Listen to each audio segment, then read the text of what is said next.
There's the clicker.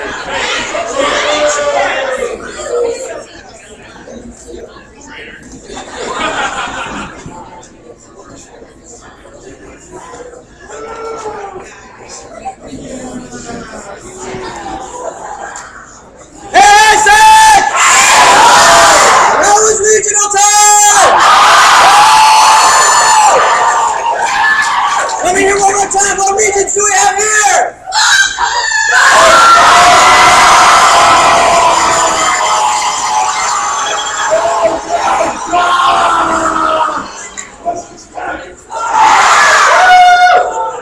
South in your mouth!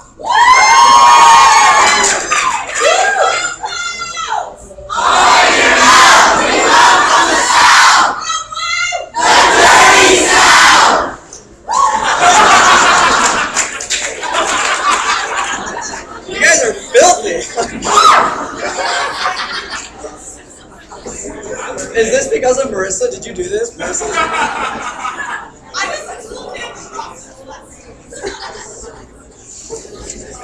Okay.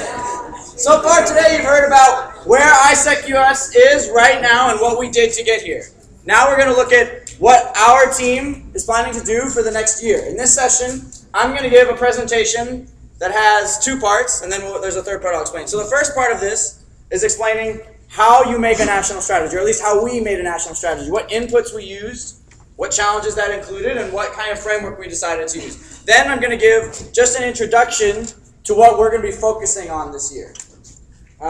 In that introduction, what we're focusing on, some of my teammates will come up here to deliver specifics on strategies related to ICX and OGX. And then we're going to have a third part of this session, similar to the MC introduction, where my team has made flip charts of what they're doing this year strategically to support the main strategies of the team as well as to grow their functions. And we're going to have the same system of rotations going to see everyone. So we received your feedback on the MC introduction. It's going to be slightly more structured this time. And I'll explain how that structure works to make sure everything runs more smoothly and everyone knows where they're supposed to be. Okay, so here's where I explain the beginnings of the framework. So this is a normal business strategy map. Just like standard, any company on earth is using something that puts together these four things. You have people, you organize them in a certain way, you make them do processes that involve customers, and those customers give you revenue, which ultimately should generate profit. And this is how any company pretty much operates. There's a lot of details in there somewhere, but this is the basic framework. AIESEC isn't a for-profit company. So this was the business logic we used to grow massively. For anyone who doesn't know, AIESEC grew in exchanges immensely from 2005 to 2010 because the world was aligned on the 2010 vision.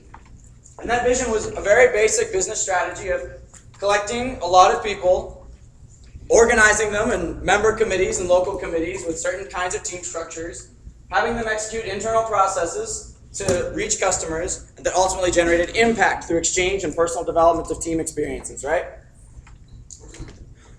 There was a problem with the 2010 business logic. You had a lot of growth generated for the 2010 vision, but there was also a lot of problems with quality. And a lot of countries were generating a lot of numbers, but it wasn't adding to their resources that they could use to reinvest in their members and to grow their impact in their country. So a common example would be a lot of GCDP projects that have a social impact directly, but weren't generating enough financial resources to benefit the members of AIESEC in that country or to deliver services properly to the EPs who are arriving to do those projects. So people left dissatisfied. And the entities or the countries that were running the projects weren't more sustainable than they were before. So in 2010 in India, IC in India, which Manveer hosted, woo! The whole global network organized themselves to make a vision for 2015. And Manveer, as well as Michelle, the MCP of AIESEC US at the time, were both on the consolidation team that organized the thoughts from LCs around the world into one coherent vision that captured everything. And that vision was to engage and develop every young person in the world for this business logic. Gathering people, organizing them in a certain way, having them execute internal processes that reached customers and was sustainable. Sustainable meaning it generates financial resources. Sustainable also meaning that the services you're delivering can be delivered next year because people still want them. People, like a country doesn't decide not to send EPs to your country anymore because of bad quality. Companies you're working with don't decide to stop working with you because you didn't deliver services. And that through these things, we ultimately generate much more impact. Obviously, if we're highly active and we're being sustainable, we can continue growing every year until we do engage and develop every young person in the world. And that's the logic of 2015. This is the only graph that measures AIESEC success in the last 64 years. We have one metric that we've used for 64 years, and that's exchange. It says every year of our history and our exchange results. What you can see is, in the last 2 years, growth completely beyond anything in AIESEC's history. And just once again, to put that in perspective, imagine how lucky you are, how exciting that is, that you could have been born at any time, you could have joined AIESEC at any time. You happen to join AIESEC right when it was in the biggest part of its growth in history.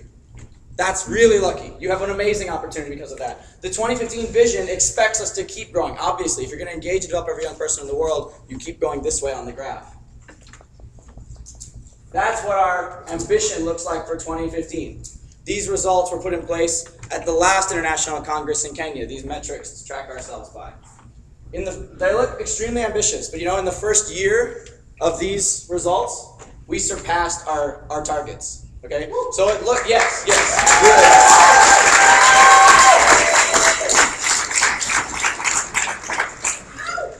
And I'll offer a very small story just for you guys about this. Because a lot of times when we hear about big dreams, big goals, we can be very skeptical. When I didn't go to International Congress in Kenya, so 4 of my teammates did, and the rest of us were like, okay, we're going to take a trip to Montreal, Canada. We can't go to Kenya, but we'll leave the country and do something fun. So we were on our way to Montreal when we received a text message from Jeff in Kenya saying, here are the 2015 goals for next year. We were at a gas station, filling up our gas tank, and I remember seeing the text message and being like, well, that's ridiculous. Like, oh my God, the global network is being stupid again and just coming up with random numbers. Like, this is all India probably, just like... We surpassed the targets, so that was my mistake. I was the one who was wrong. I underestimated the network. I'm not going to make that mistake again. I hope you won't either. So how do you make a national strategy? It's really hard because the national strategy has to fit with our place in the global network, which is what I talked about this morning. What is our place? We have to make a national strategy that's somehow relevant to 34 different LCs. I know it may seem like your realities are totally different, but actually AIESEC International organizes global strategy for 110 countries that are much more different. So this is a challenge, but one that can be overcome for sure. Can it be accomplished in 12 months by our 2,000 volunteers using the resources that the 9 of us can provide? And can it ultimately lead to our mission? And if we can design a strategy that fulfills those 4 things, then we would be the best team of all time. So what we ultimately had to do was take a lot of things and try to put them together the best way we could. And let me tell you, planning is like the crappiest process in the world. Like, if you may want to be on an MC, but it's because you haven't seen what planning is like, okay? It's terrible. So we had to take, what do our LCs say they want and need that will help them grow? And we followed a process to get those things. What is it that the last team who has the most experience running AIESEC United States, as well as the most knowledge of how we fit with the global network, what did they recommend? AIESEC International, which can see the whole world and what they're doing and what the GCPs are, what do they recommend we do? And then the 9 of us who have to implement this, what is it we believe in? What is it that we want to create for AIESEC United States? And you put these things together in a blender and you try to come out with something that's actionable, that can achieve all of those things in the previous slide that's relevant to 34 local committees. So speaking of AIESEC International, this is the global direction for AIESEC International. It's all about 2015. 2015 basically has 3 main parts: that we're a global youth voice representing youth around the world, that we're a first choice partner, that goes back to the sustainability point earlier, right? And that we have a cross-generational positive impact on society. That's something I mentioned yesterday in Y2B.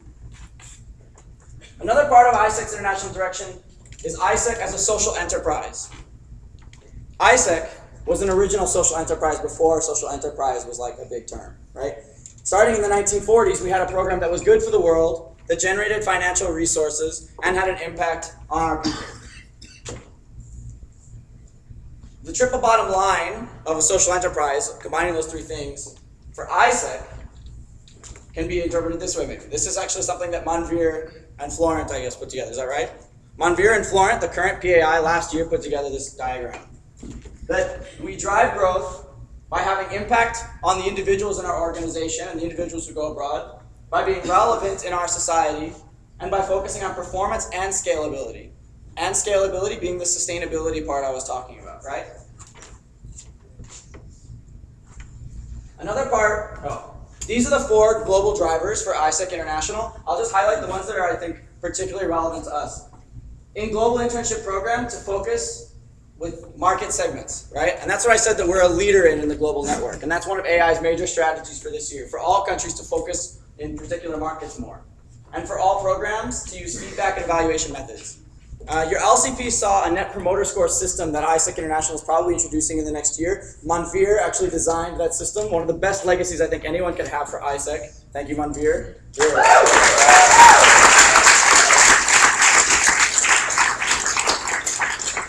You guys haven't seen it yet, but I think 3 years from now, members won't understand how we did exchange before there was a net promoter score system. And using feedback we get, as an MC, using feedback we get from LCPs and LC members about how to run the country better. As an organization providing exchange experiences, using feedback from customers about how we run those experiences better. Getting feedback from companies about how we can serve them better. And using that to always make our product more relevant to the customers we're seeking. And there's one last part of AIESEC International strategy, and that's engagement with AIESEC. So who's heard of engagement with AIESEC? Raise your hands high. Engagement with AIESEC.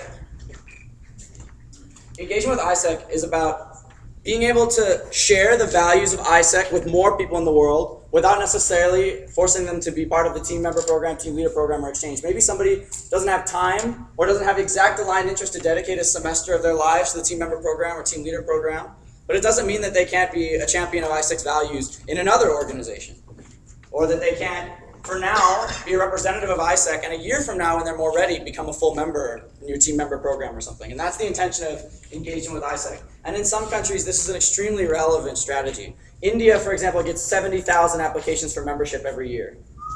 70,000. They obviously don't have the capacity to integrate 70,000 people into their local committees. Should they turn away all these people that want to be a part of AIESEC? No, they find alternative ways to engage them with our values. Another input we got for our strategy was from your steering team. So I have a steering team of LCPs that are selected to help me and our team understand what you guys want, what you guys think about things, and help me design strategy or help our team design strategy. And we met with the steering team in May, and Jeff and I, the previous MCP, went through a facilitation process to come to what did they think we should be focusing on, and these 4 areas came out of that. That we should focus on improving the education platforms we have, providing more virtual education, as well as using our national support body better. Who are the NSTs in the room? Woo! These people are going to be huge in driving results in AIESEC United States. Those people are your friends for the rest of the year, okay? Supply and demand management. We have to align, as I said earlier this morning, there's so many people that want to go abroad, there's so many people that want our trainings, we just have to align those things in supply and demand management. Showcasing impact so people know what we're achieving, know the actual impact we're making, and providing better customer service to be sustainable. And we had to make a team vision, what we believe the country should be, and this is what it is. Together as one, we create lifelong AIESECers by evolving our exchange programs to drive sustainable growth and high-quality integrated experiences. Together as one, meaning one AIESEC United States, meaning our team is always united, our LCs are united, our LCs and our MC are united, we're all working towards the same thing. There's no point in ever arguing with each other or anything. We're all trying to make the world a better place, right? That we create lifelong AIESECers.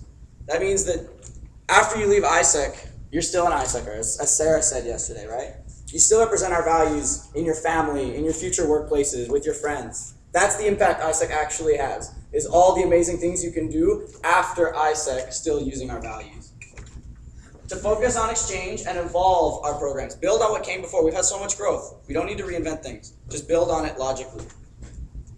Make sure the growth is sustainable so that we can provide experiences now and in the future. And make the experiences such that when somebody does a team member program, they want to become a leader, or they want to go on exchange, or when they go on exchange, they love AIESEC so much they want to come back and be a member. Those are great members, right? So if we can create more of those people, we'll have better operation.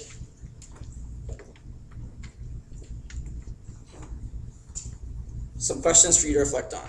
Those are a bunch of ideas you just heard from around the world. Some of those from really smart people like Manveer and the last team, people who have a lot of experience giving us input on what we should do. So what most connected with you? You or us, what would you do? And how do you put it together into one or two strategies?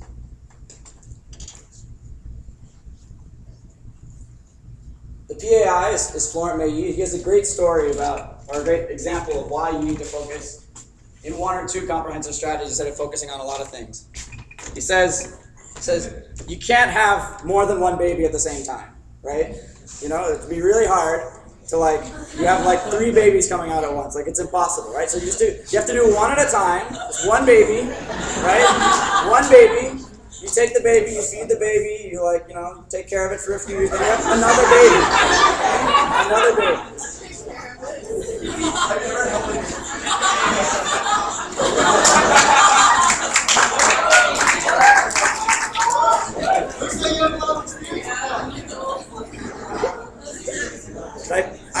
I like dogs, I don't know. Okay, so you have one baby, and then you take care of it until it's okay, it can eat and things like that on its own. You don't have to clean up after it all the time, And then you can have another baby, all right?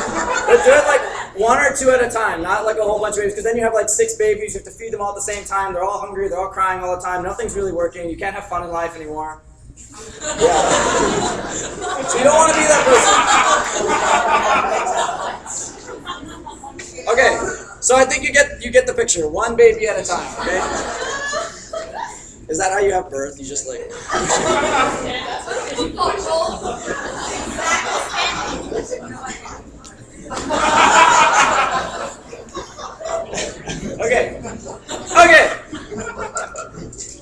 Okay. So the way you put that into one baby is you have to decide on your key program. And then you have to those key programs a back office element and a front office element. So what back office means is imagine you're in a store and you see the door employees only.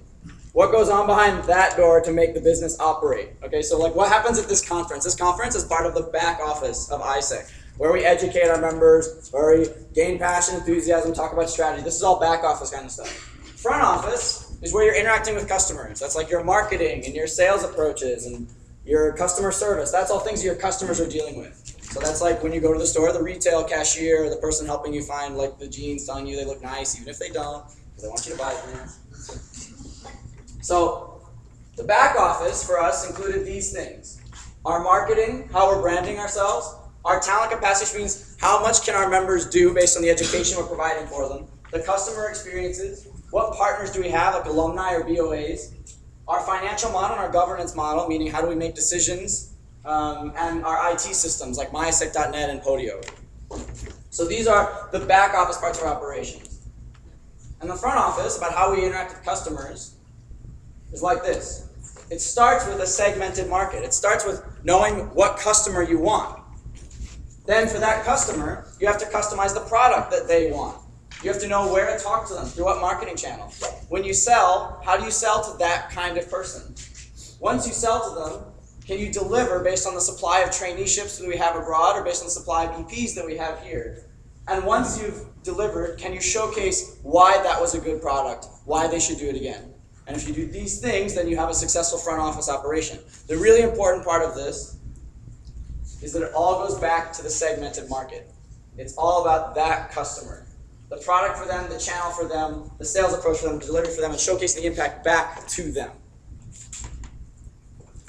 So this is what it looks like when you put it all together.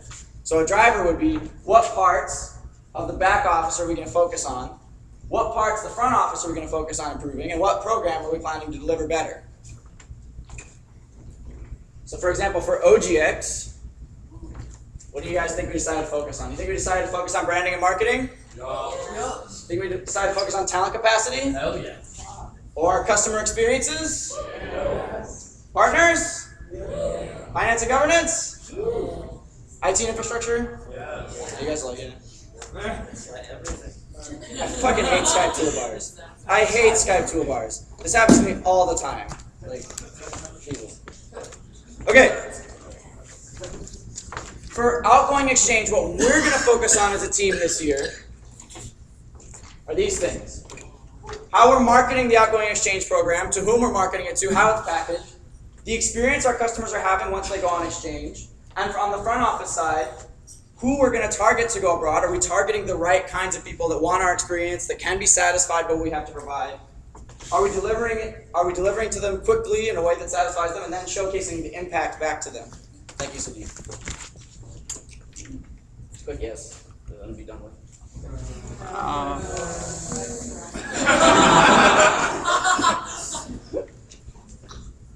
We had to make the same decision for AIESEC. What part of the back office do we focus on? And what part of the front office do we focus on?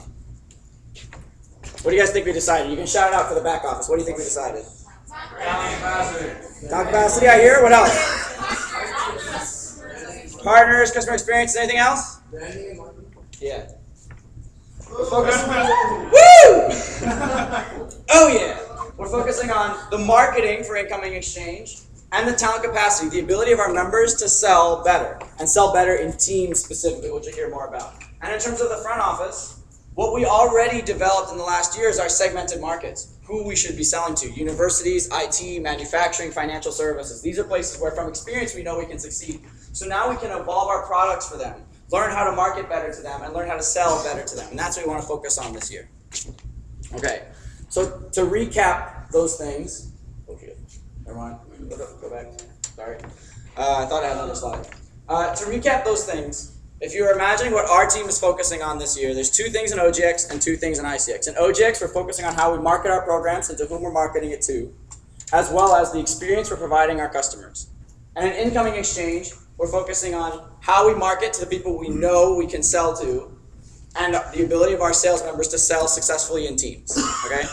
Now, what I have, my teammates who are responsible for these strategies are going to talk briefly about what these strategies mean to them, what their plans are for them, and what they're going to be doing this year to drive those. Okay? So first, we have Lucci Trojans!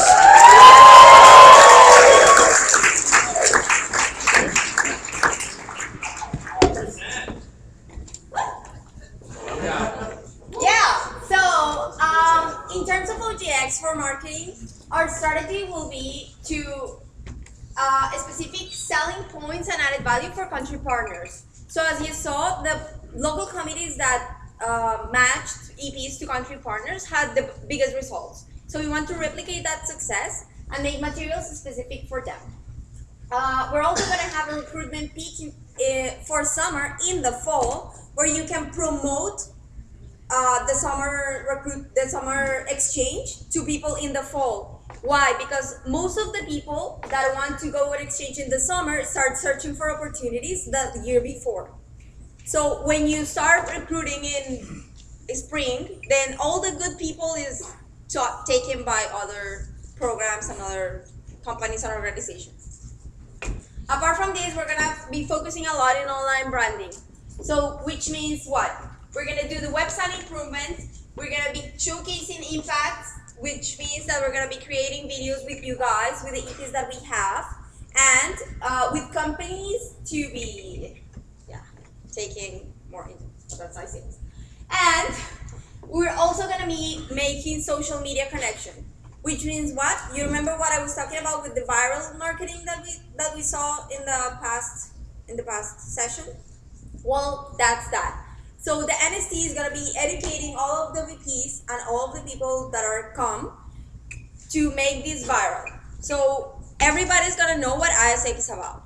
Every student in your university, even if it's like 15,000 to 30,000 people, are going to know about what AIESEC is.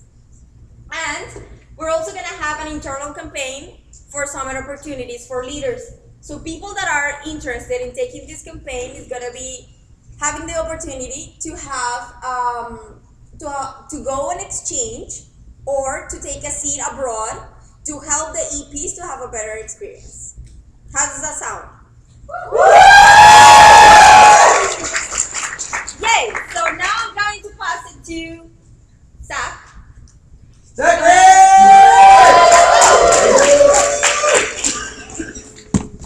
Okay, so for customer experience, we have 6-7 strategies to support the development of customer experience.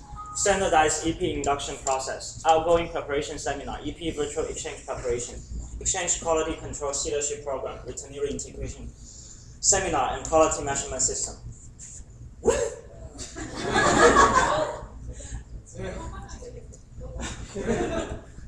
It's not there, is it? Oh, that's the ICA presentation. Okay. Okay. I'll try. For a standardized EP induction, it means that we'll have an induction process when the EPs are recruited, when we accept their application. So it means that usually, like before the EPs are recruited to AIESEC and sending them abroad, what we do is just like engage the EP, talk to the EP, and we don't really have a very systematic and standardized induction process. So in this induction process, we'll be providing an opportunity or a meeting for the EPs to come. We introduce AIESEC, what is AIESEC, the AIESEC values to them, introduce a contract to them, what kind of duties and responsibilities to the EPs, what kind of opportunities they have in AIESEC before going abroad for exchange and coming back after the exchange, such like that. Outgoing preparation seminar, it's more like an event for the EPs, and for the EPs who are already matched and preparing to go abroad, and for EPs who are about to be matched. And for example, if we have a plenary like this, we have all the EPs together. EPs who are matched will provide trainings on the destination country, knowledge and material for the destination country, expectation setting.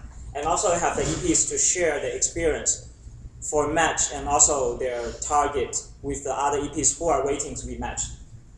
In this way, it's a good strategy to engage the EPs and also members, and also to provide EPs with better training, education, and especially expectation setting towards the exchange and the destination country.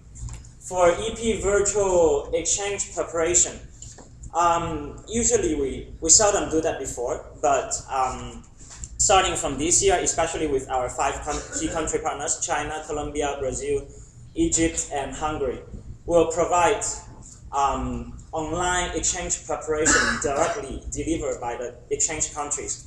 It means that for the TN takers and the TN countries, they have people from MC or LC level, it's either VP ICX or VP project, to go online together with OGX, NSC from our side, from me, and also from some of our VP OGX, go online together. And our EPs will sign up to the system, and then they'll have this direct communication through Skype or either other system. So in this way, we hope that the TN country can set proper expectation to our EPs to educate them on the country information, how to deal with their cultural shock, and also how it's a good way for our EPs to know that before going there are actually already AIESECers who are taking care of us from that country.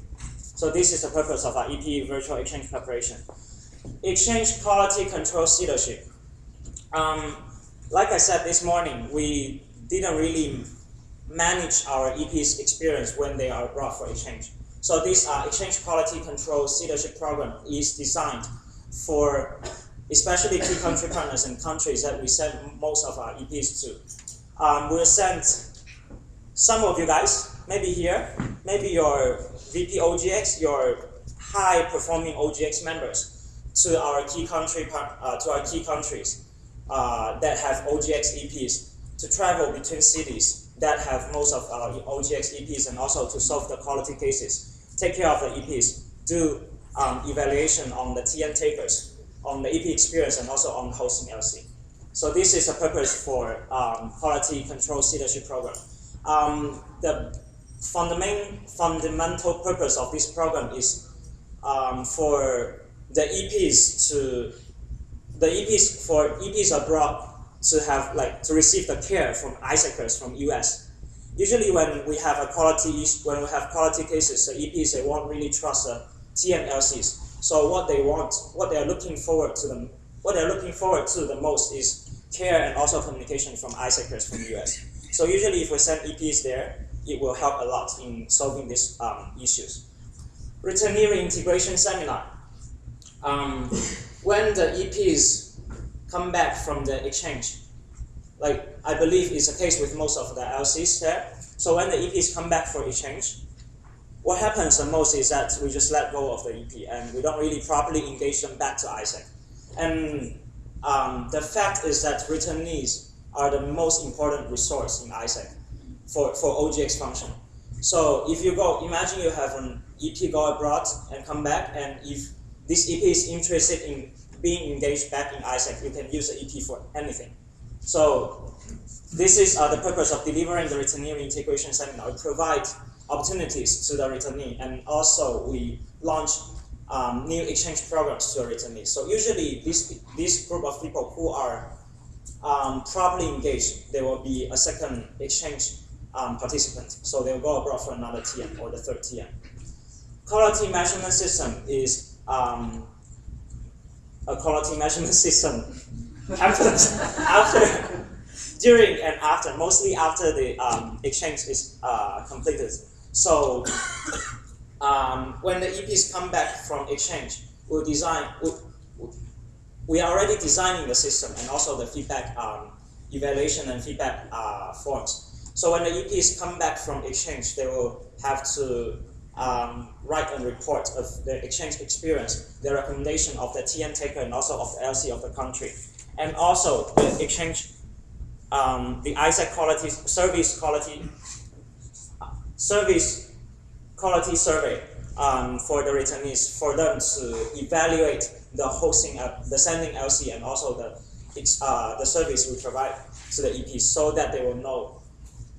We will know what kind of things we have to improve and what kind of elements that are most attractive for the AIESECers, so that we know how to properly market our product and also send our EPs to the better quality countries. So these are the main strategies for the customer experiences.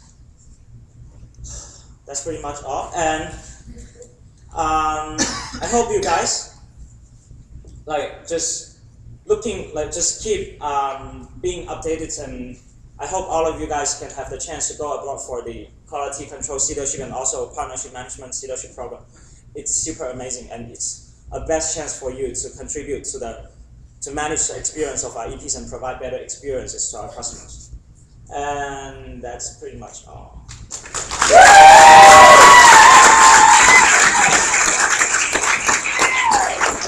I'm sorry for the slides, guys, but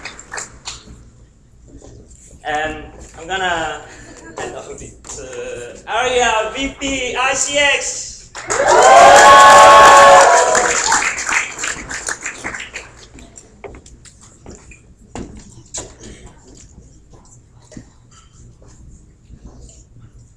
Hi, so ICX is Bomba!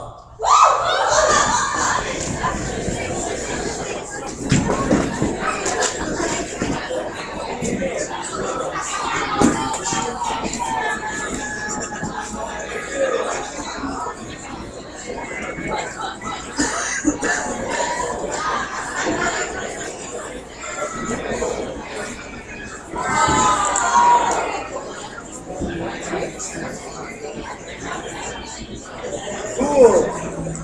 So, you can wave to the left to your new neighbor, wave to the right to your new neighbor, and then we can get back.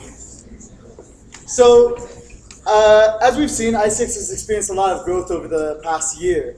And sort of what I want to do in the future with the two pillars we have of marketing and branding and talent capacity is allow ICX to grow a little bit smarter. It's taken a lot of hard work to get where we are, and now it's time we look back at what we've done, all the incredible achievements we've done, review it, and see how we can do it better. Do it smarter, do it simpler, so that future growth will be a lot easier. We've got the ball rolling, let's keep it in motion. So I'll speak to the first pillar, which is marketing and branding. And I'll start off with market segmentation.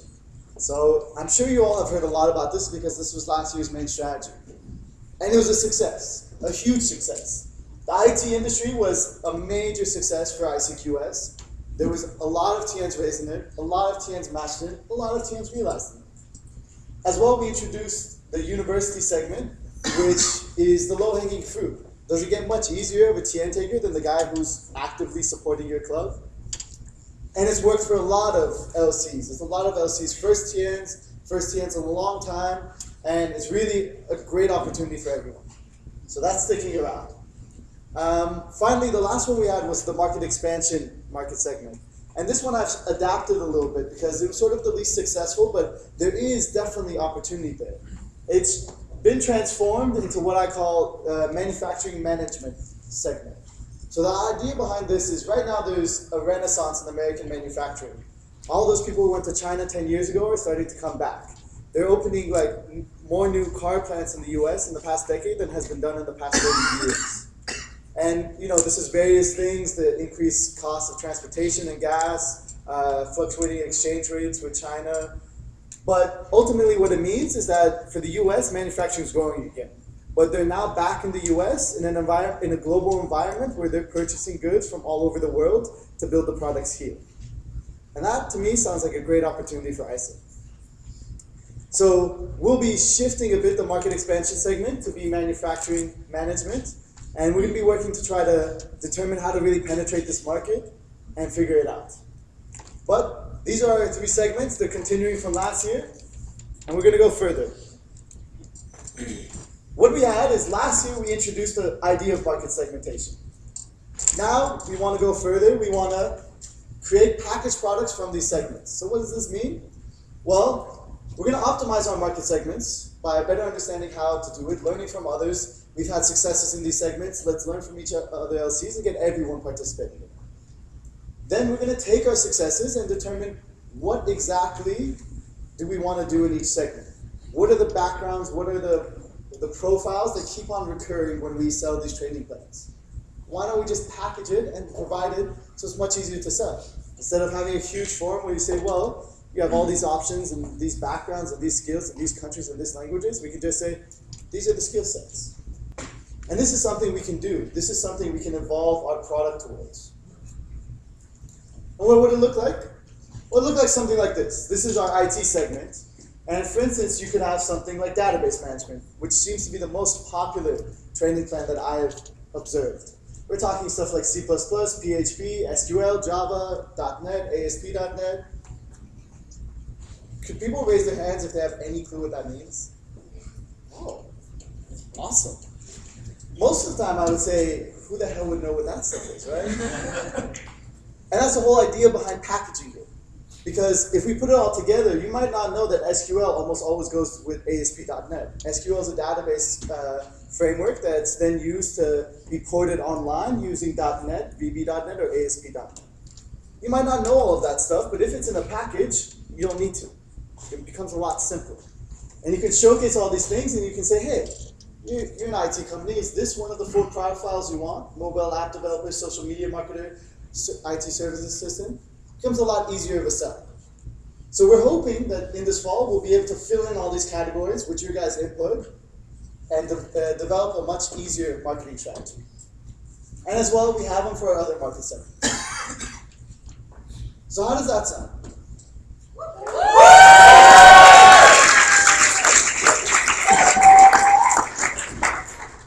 But there's something also really cool when we start doing this.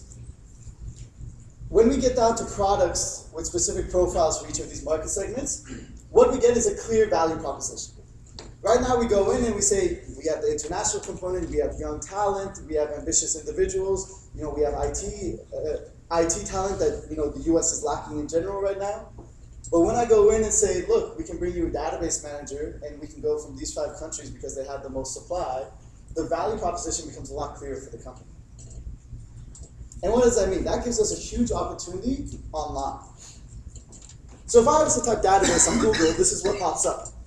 And as you can see, you got Wikipedia, huge website, Oracle, selling their services for databases. If you put AIESEC underneath Oracle, do you think, and you said, hey, I want you to have international talent, do you think anyone would ever click that when it's next to Oracle? No, they wouldn't. Oracle's like the largest IT company in the world. So, but what we can do when we develop these profiles is we can go more in depth. We can look and say, okay, so what do these database guys do? They have administration. You still see Oracle. They're still there bugging us. You can go further. further in depth. And now when we look at this, we went a couple searches in. Now you're looking at some blog from 2008 about how to manage a database administration on SQLauthority.com. If AIESEC put an ad on SQLauthority.com saying we can provide you international talent who have experience in managing databases, I think a lot of people would click that.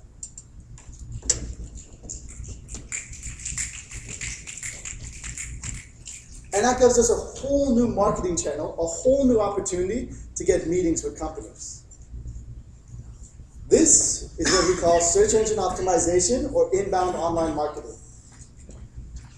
So the idea is instead of always having to go out to companies, make that call, go to that networking event, companies start coming into us. Wouldn't that be awesome? You could just sit back on your computer and be like, yeah, I'm going out. I accept your request.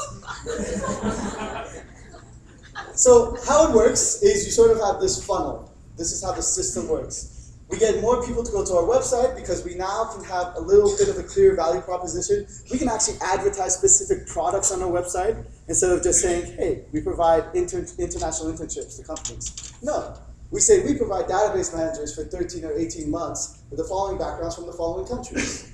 I can then go on sites where people are searching how to bring international talent in already and put an ad for AIESEC and say, we can get you that guy from Brazil with a J1 visa a lot quicker than anyone else here. Click. And he clicks, and he clicks, and he clicks until we can take these high quality leads, call them up, set up the meetings, and sales money.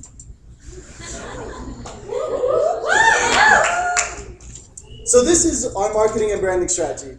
Let's even focus our segmentation even more to understand which profiles exist in these segments so that we can advertise them online so that companies start coming to us and we don't have to go to them. Hopefully in a couple years, if we get good enough at this, you'll never have to do a cold call again.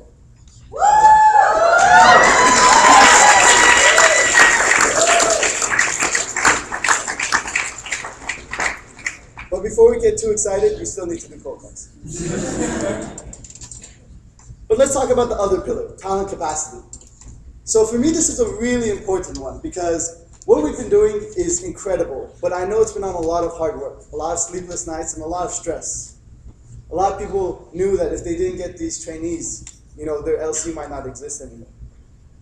But at this point, we want to engage members to do sales on a new level. We want to make it motivating. We want to make it fun. When stuff is hard, which often they say about sales, some of us like it. It's a fun challenge. I enjoy it. But others, I can understand where you can see the hard work come in. All those hours calling and meeting with companies, etc. But what's the easiest way to get through something that's hard?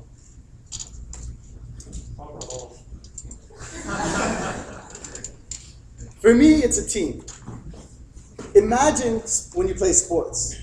Is there any other challenge you do really that's as intense as sports? Where else do you have to push yourself just to be able to run? I know when I play hockey, it's when you're getting towards the end of the game and you're getting on that ice and it's like, oh my God, I don't want to really skate hard anymore. But then you look to the side and you see your teammates flying past you and you go, I better get on my game. Let's go. For me, that's a huge motivator, and I think it shows. People do incredible things in teams. And that's what we want to create for AIESEC US. So what do we have? Right now, our situation, in my view, this is how we sort of evolve. You learn how to do sales, someone finally figures it out, then you get that one or two person in the LC who are like, oh, that's how you do it. I remember I was in that position because I was the one who discovered it in my LC. No one knew how to do it, and then they're like, hey, you figure it out. Okay. But once you figure it out, you want to expand it. You want to get more people doing it. You teach them, you gain capacity, you gain multiple people who can now do sales, not just that one guy who had to learn it himself. But then there's a step up to going from having multiple people who can just do sales to a culture where everyone wants to do sales. And right now, we definitely have the sales ability. We've proven that in the past year. And a lot of us are getting the sales capacity. But I want everyone, by the end of this year, to have the sales culture. And how do we get that? Well, this is your ICX team. It looks like that, right? Like you can see your members there. There's Sarah, there's Billy. You got your new members, your old members, your VP, and you're all doing sales. Suddenly this one guy joins. He's awesome. He's kick-ass. He's like Neil Patrick Harris, you know. He becomes an old member. He's killing it. He's doing your sales. You're loving this guy, supporting him, sending him to our national conferences to learn training. And of course he becomes VP. It's only logical, right? But then he graduates. And you're left in the same position. Some guys who basically learned a little bit from him, learned to suit up, but still unnecessarily doing all the sales. But what happens if we get this great guy in the LC? He moves up, and he starts teaching people around him how to do sales. People start learning from him how to do sales, and he ensures that everyone is doing it with him. You start creating a sales culture, a sustainable function where everyone wants to do sales. It's engaging, it's fun, it's a challenge that you wake up every morning to and go, yeah, this is so cool. Who else gets to do sales with 10 other people on a university level and make like $10,000 revenue? Let's build that.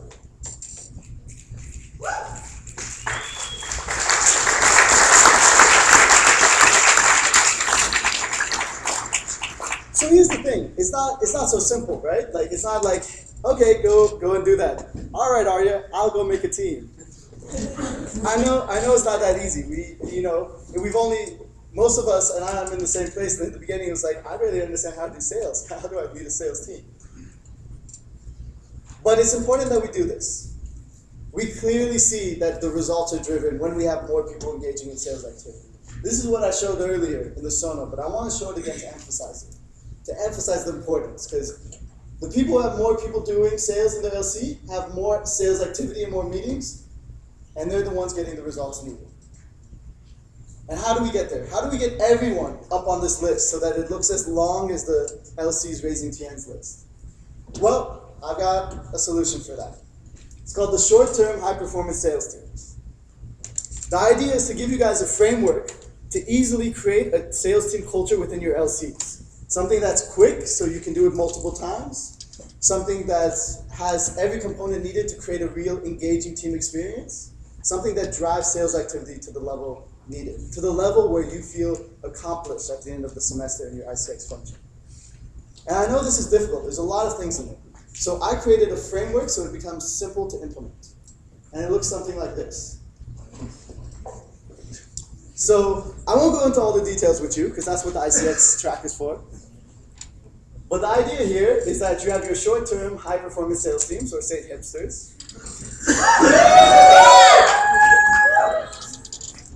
And this is an 8-week team cycle that you can implement in multiple places during the year with multiple teams, with team leaders in your middle management, with VPs. And it's a way to facilitate a new way of doing sales. One that will be engaging, fun, and results-oriented. So this is what we're really pushing in talent capacity, is building sales teams. And I think it's really going to do a lot for us. And on the national level, we're going to start creating rewards and recognition programs that focus on team achievements. And we're going to try to see how we can get different levels of training for different team experiences. If you've been through 3 team experiences with these sales teams, it'll become much easier to track what your performance has been. It's very simple. Everyone can compare. They all did 8 weeks. So, hey, in your first team experience, how much did you do? And we can look at that, adapt our training, adapt how we reward stuff based on that. So that's where we're trying to move towards with talent capacity.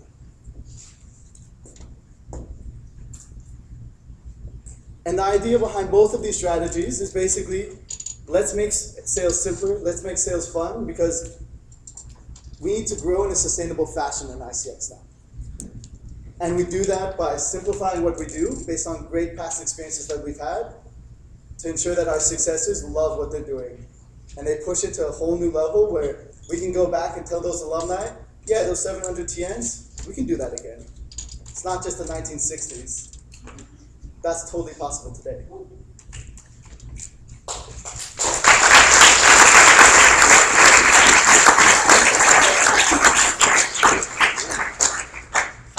Thank you, Arya.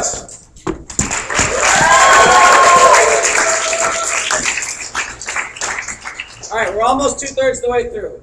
Real quick, I want to explain how these things work together in a flow, right? There's not a bunch of separate ideas, but there's a story to these things.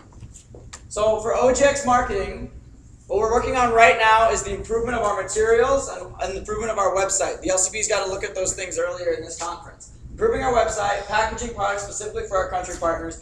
Lucci, yesterday, while we were having Y2B, was meeting with partners to help make videos to support, or videos to make our materials more professional, that we can put on our website, that we can send out to potential partners. And then, using these marketing materials, having recruitment in the fall and the spring, so we can capture more students for summer realization. There are a lot of students on your campus who get drawn into study abroad programs or other opportunities for next summer before we usually get to them in February. So now we want those students to be able to come into AIESEC as well. Once they're engaged and raised as exchange participants, putting those people through outgoing preparation seminars to make sure they understand what kind of services they're going to get and what kind of experience they're going to have in another country. Ambassadors program, which is just the name we have currently for seeders going to other countries to help make sure quality is good and make sure we understand what the conditions are in that country before exchange participants go. Exchange happens, people come back, they're reintegrated, we can hear from them how the program was, and then our successors can, based on their feedback, make the outgoing exchange program even better. And that's how it works as a story. And for incoming exchange, that we diversify and improve the marketing materials we have for the market segments that we're focusing on. Find ways to evolve the product in terms of the profiles like Arya showed you guys. Those are just possibilities, so he's continuing that research now. Have that sold by high-performing sales teams in the fall and the spring. Make sure we're rewarding LCs for their team achievements in ICX, and based on the success of the TN raising, be able to re-raise those contracts and improve our ICX processes based on the feedback we get from our customers. And that's the story as we see it for our year for OGX and ICX. So something I want to make clear is that there's 9 people on my team, and we don't only work on these things, okay? Obviously. But we're all accountable for the success of these things, in particular myself. I see it as my responsibility to make sure everything is going back to these 4 strategies, these 4 ideas, and that this is our sort of first-tier deliverable to the country by the end of our term.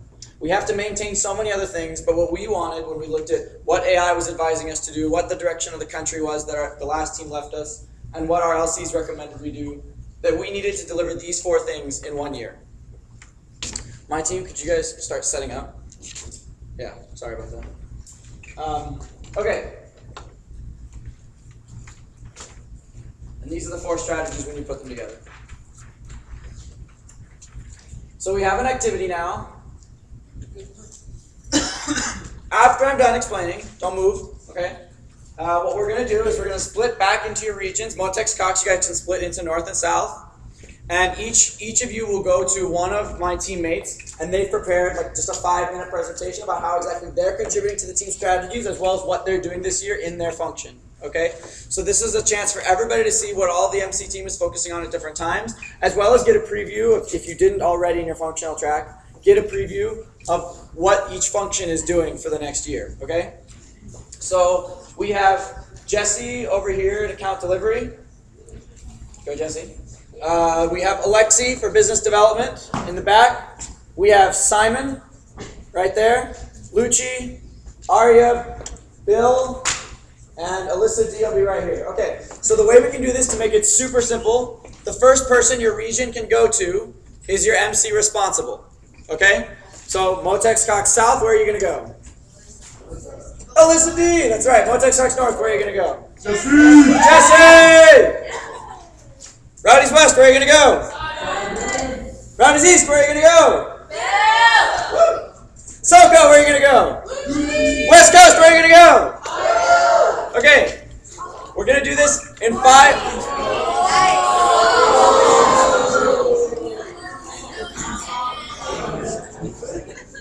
Was that Northeast Bees? Yes.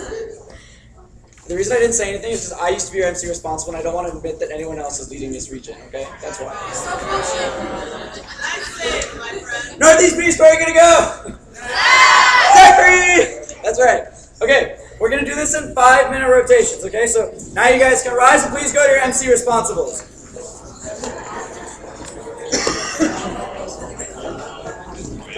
Now that we're fully approved by the RFPs, what's the process looking like for Denver to have its own deal on AIESEC.net instead of having to go all around? That's a great question. You should follow up with Alyssa and like just send an email to Alyssa and Lucci immediately after the conference. Be like, hey, we need our own account on AIESEC.net. But the way it works is I submit a list at International Congress to AI of all of our LCs, and which ones need my AIESEC.net. So, but I don't know the whole detail. I've never done it before. So it would be about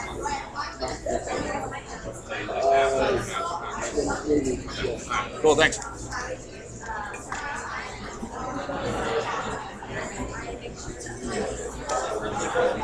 You know what they're doing with like in terms of like the website readout? Are you in the contract? Yeah. We'll see. I'm in the shop. Oh, because you're in this seat. You should find a time to talk about it with you.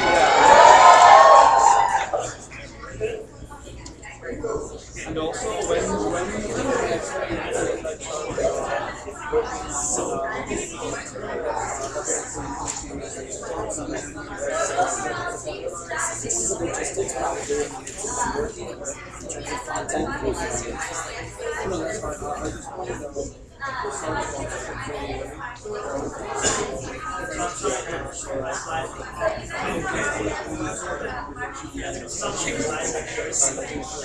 Yeah, the important thing for you to know from our side is that the responsibility of sponsorships is mostly you. Yeah, like if not all you. Like if we come across sponsors, we'll sell it to them. People who think want to sponsor the conference, but like Alexi's JD is raising traineeships. But no, right now what we've done is come up with a sponsorship that we've done. I just want to show it to you guys, get feedback, and make sure that our goals are on board with yours. It's like when I was working on this team, like, I was told I can't start any. So like I had an idea of like will sponsor gets talked to the conference. Yeah, so that kind of thing would just have to go through us. Okay, yeah, exactly. For the best time. So just like And all those things can go through Alexi and whoever the conference managers, and I haven't selected the conference manager yet. Yeah. I just haven't selected the conference manager. I mean, as long as I can get that started and start going Yeah. And Alexi will be here, like I'll be at IC, but Alexi will be here after SNC, so you can talk to her immediately after.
increasing the TN takers, increasing our US interest, and also increasing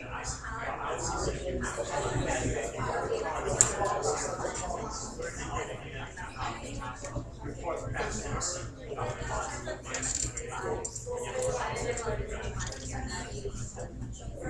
It's for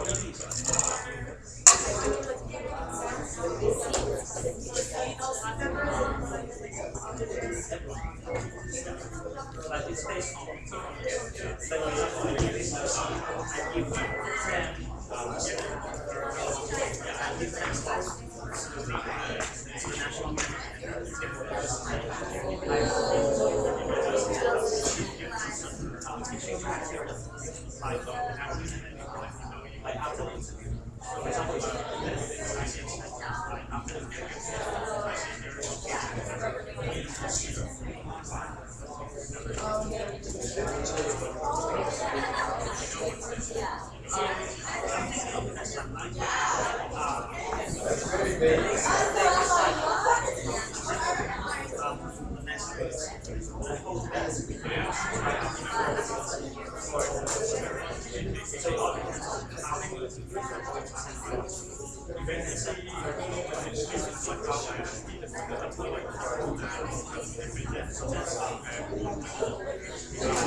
So this is our right now.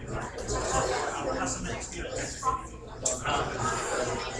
Customer experience in the design was based on the process. So I think it's very good. So the process is investigation process.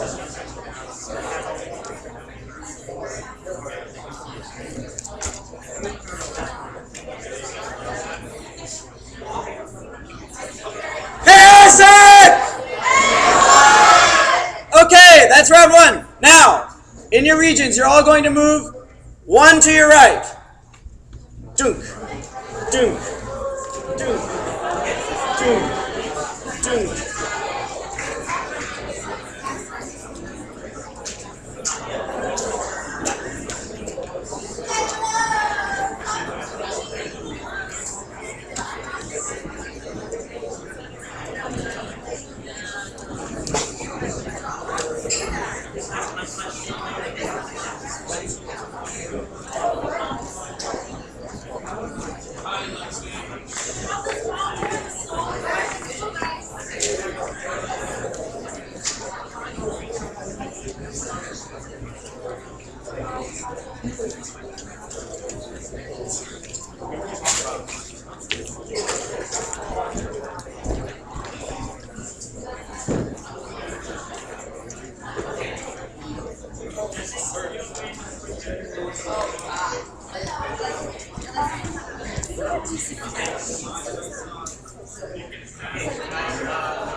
Specialty marketing, material design, also packaging, our international for choices, it's highly recommended, but it's not required.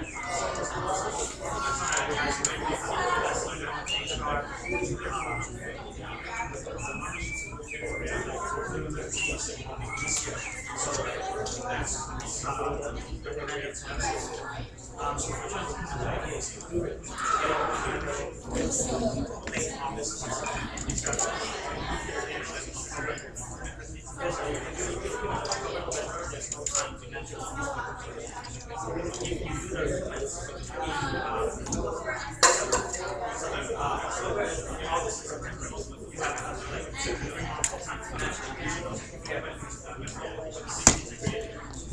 these are is for if you want to go for exchange in December and January next year. Also, if you want to plan to go for exchange next summer. And the benefit of doing this August and September is capture time internationally. Because when we do that deadline, like at this time, a lot of like top students are not planning. They don't have any plan for next year. So it's the best time to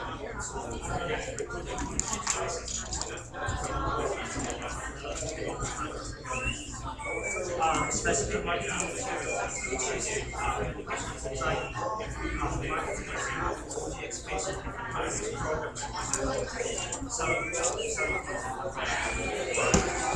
packaging international said this is designed program, so there are two programs international. This one is called so we'll send some of our members, some of our AIESEC members to other countries that have received relatively more EPs from US for quality. So we have a lot of EPs from other countries like China, Colombia, but when they have quality and units, we can't really like take fast actions. So the best way to resolve these problems is have someone actually there. For example, we have a lot of students in 3-4 hours. So the idea is to send someone from AIESEC travel to studios, several cities, visit the theaters, visit the LCs, and also visit the LCs, get feedback, evaluate the quality, change quality, and report back to the NCLS for recommendation. So if your LC is sending, so you send EPs to EPL next year, you have to transfer to the report and also feedback on the quality and change it. So which LCs you can't send it, which LCs are given to the so this is a purpose of this presentation. The other purpose of members exchange program. So we encourage members, MCOs, partially financially provide our support to our members to go for exchange. And exchange facilitation program is the content facilitation, building up LC partnerships to match US needs. So this is the customer experience is designed based on the process. So we start from selection. So in the selection process, in our past selection process, the application interview and decide if you want to accept this EP or reject the application. So now the legal process will be assessment center, which is application and the panel so the panel interviewer can assess the quality of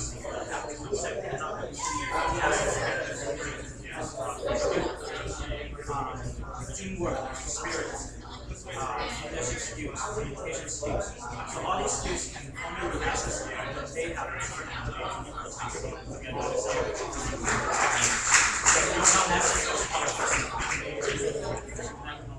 how the leadership skills is how the communication skills. This EP is doing one of them. This is the idea. Introduction is quickly before we start matching our presentation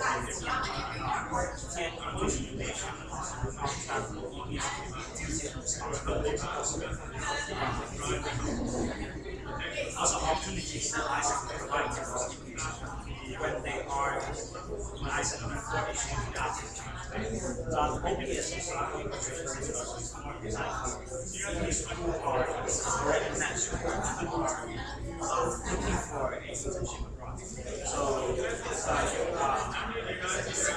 for education to get together and also share experience and also us to educate why how they want to AIESEC that so they get to know about AIESEC. That's the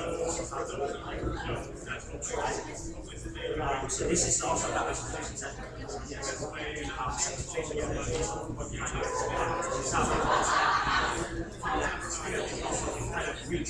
want to go to a specific country or specific or virtual preparation. The idea is to have our key programmers in either virtual preparation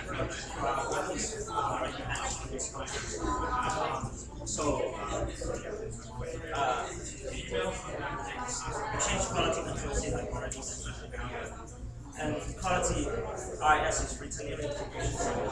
So in IS will deliver sessions for EPs in terms of reverse cultural shock and also launch new programs, membership programs for AIESEC communities so that they can connect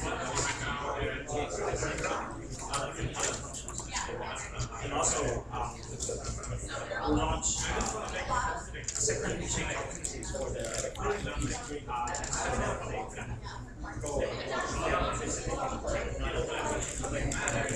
usually the best part is if they want to move, if they want to do something, it's 1 month after they collect their exchange and they still have a lot of cash, a lot of experience to share with people. Push the ideas. And quality management is something new. Some of you may have heard of so this system was designed by AI to evaluate the ISEC experience and will incorporate the MPS quality evaluation system. So the idea is to provide template to write their exchange report.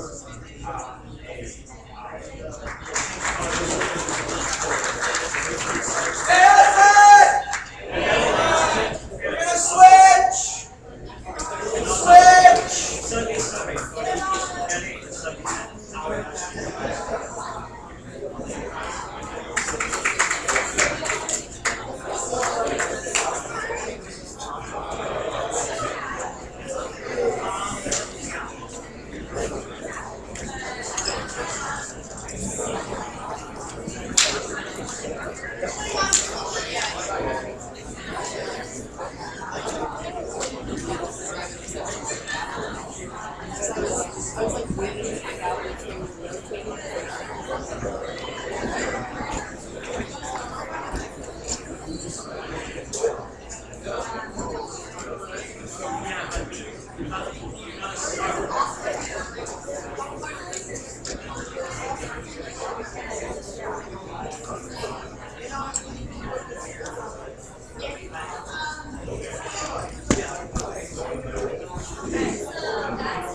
People from your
Hey,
AIESEC!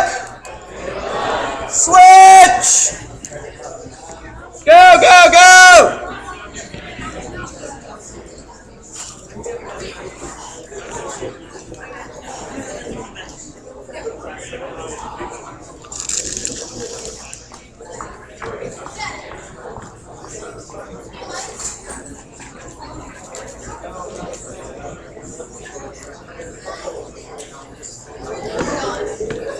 I don't know, how's it going?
I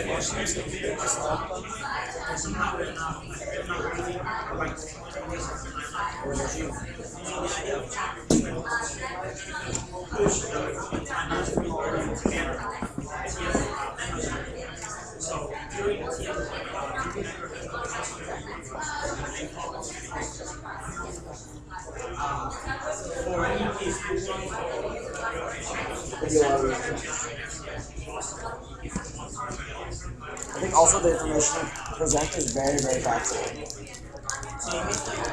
So there's not much to ask about facts.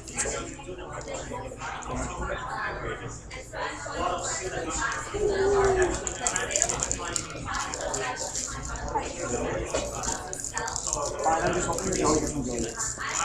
I really don't know. I can't tell at all. Like most of my national strategy presentations, I couldn't tell like, what they're about at all. If they were like boring or if they were like, oh, it's amazing or what.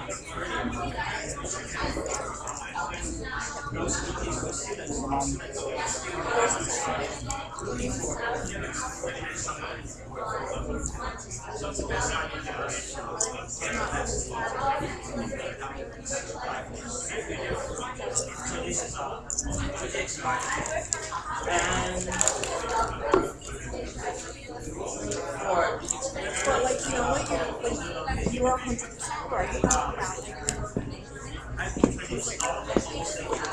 there's like when I realized I was going to Being recorded. It's weird.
What?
Hey, sir!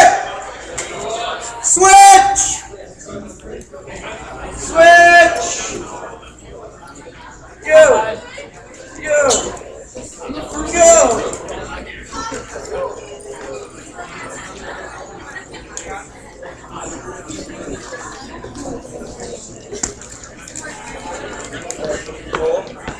I waited for to get the eye from Felix. Really? Yeah, That's great. I met him last. Wow. He's like writing his special thesis now. That's cool. Diploma thesis. He helped me a lot in my MCP like not application, but learning just what it was to be MCP. Yeah, he's a cool guy. He's now living in Hamburg. That's why he's supporting AIESEC Hamburg sometimes. He did our whole election. Like sharing that. And so on. Yeah. Thank you. Thank you.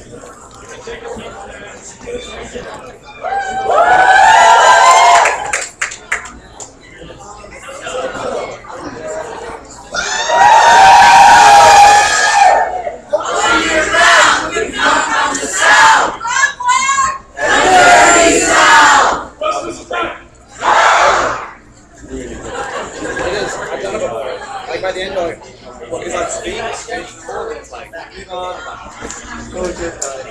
the first one,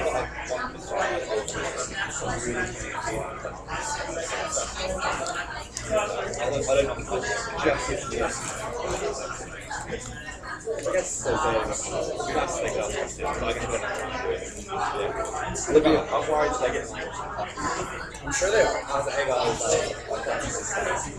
If you can, like, really, shorty, like, if they can ask questions,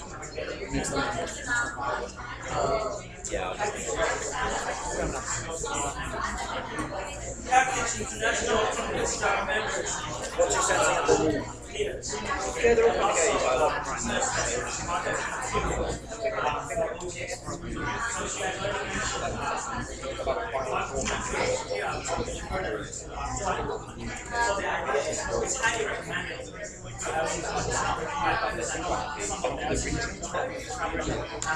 Really good. Enjoy it? Yeah, no, I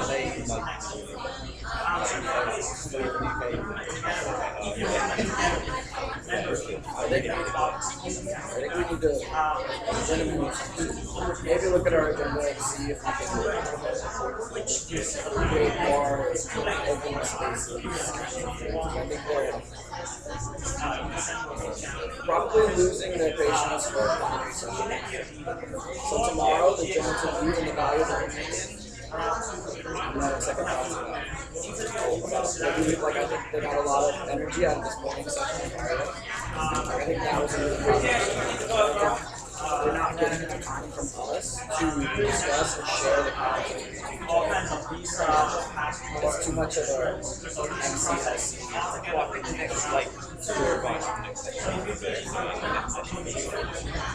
Yeah, I know. So we can send it tonight. And then, yeah, go. That's fine. And the next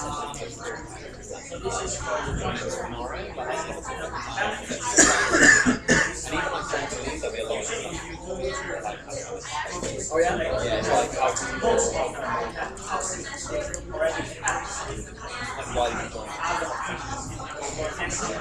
it's like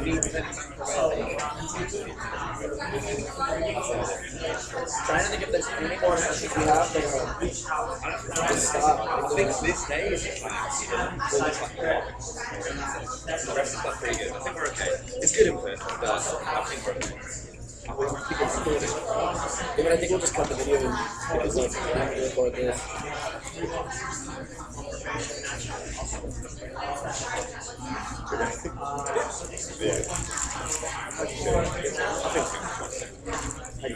They're hard to sing the groups. Like when you're up here, like you have no idea. They're like, yes, you can't tell. Because you just pick out 5 faces, like with the expressions. That doesn't give you enough information. People are always just looking at you like it's the same way I am. It doesn't mean that I'm not engaged. It's very hard to read. So we just have to see the feedback. I have to tell people to wrap up. Okay, good.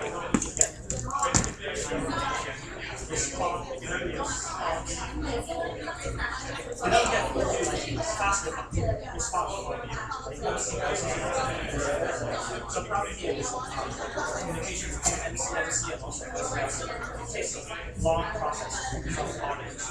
So if we can have someone from US in China actually take care of it. So the idea is in several major cities, so the city will be traveling to these cities to visit the TNT and also the whole process. Get feedback from our EPs, evaluate the quality of the TNT, also evaluate the quality of the interaction also of the TNT, and then report back to CUS and CUS. So after this, with you guys, if you want to know the achievement, if you want to send the EPs to China, you can actually refer to those reports. You know which LCs they recommend to send you, which LCs you should avoid sending EPs to. And if your EPs wants to go to China for new knowledge, because you can send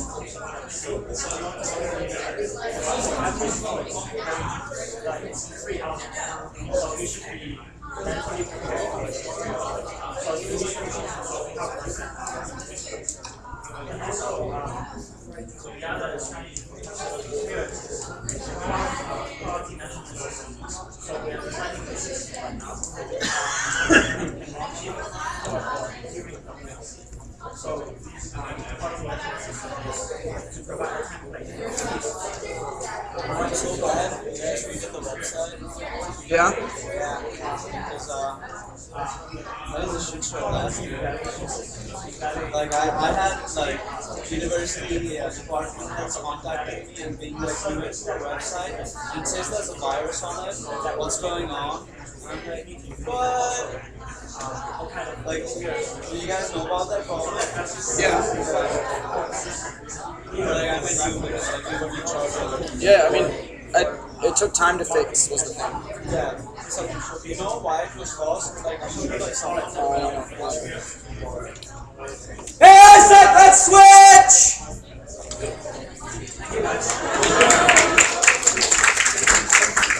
You're the best, Zach. You're the best.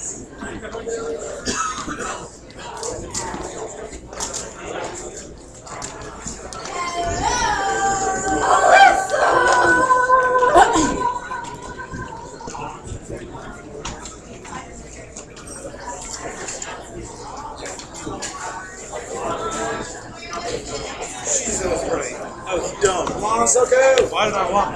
Come on, Soku! Soku! Soku! Soku!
Don't worry. This is not when the violence comes, it's more WNC, right?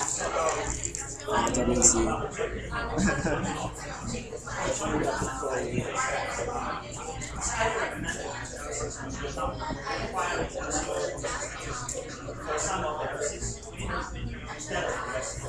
For example, LCs that are it's kind of HR, finance,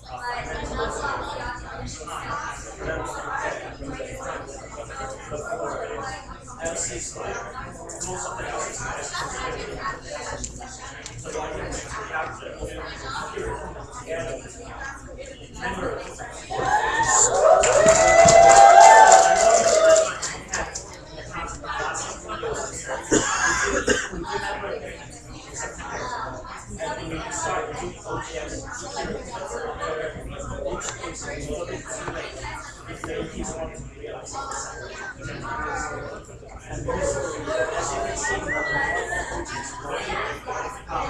the whole OGX process, starting from promotion to realization, takes 3 months. If you do the analysis, October, November, there's no way that you can get it separate. So, by pushing the timeline means you can improve your EPs not to go involved in December and January for winter realization, or the EPs you want to go for the next next summer, in May and June. So, another benefit for doing early recruitment for EPs, usually if you do it in November, a lot of the top students in the university actually have some they have already planned for next summer. Like they're either looking for have already got some like work or whatever next year. So if you do the recruitment in the beginning of the semester, you actually start the AIESEC. So the students will just come back to the university and just study the course and have it next summer. And also, usually if you do the recruitment before November, you'll see that a lot of ETs who sign up for AIESEC program are actually using AIESEC as a backup. So a lot of these teachers are actually running the line for AIESEC.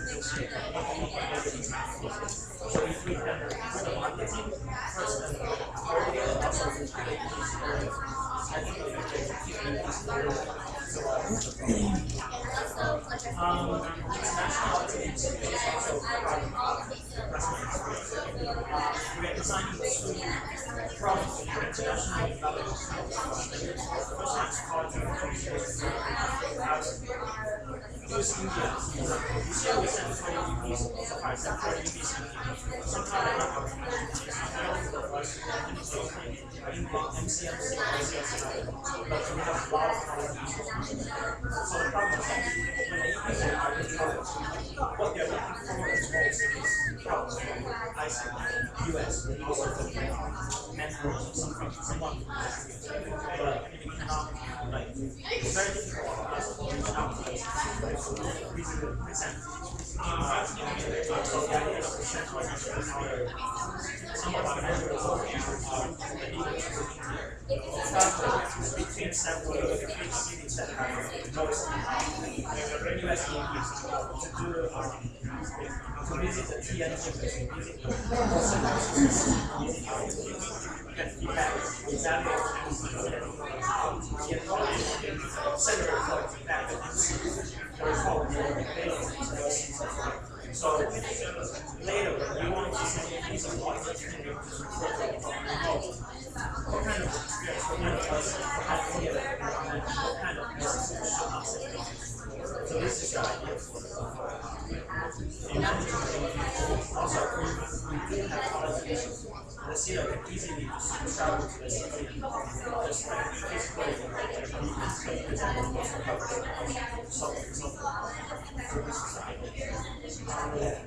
the primary stuff besides long term education. If we have a lot of reasons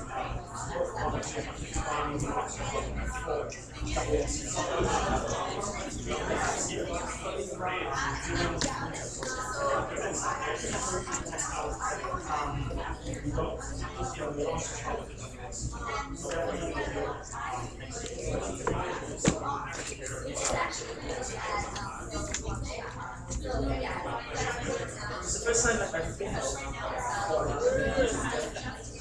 Smash.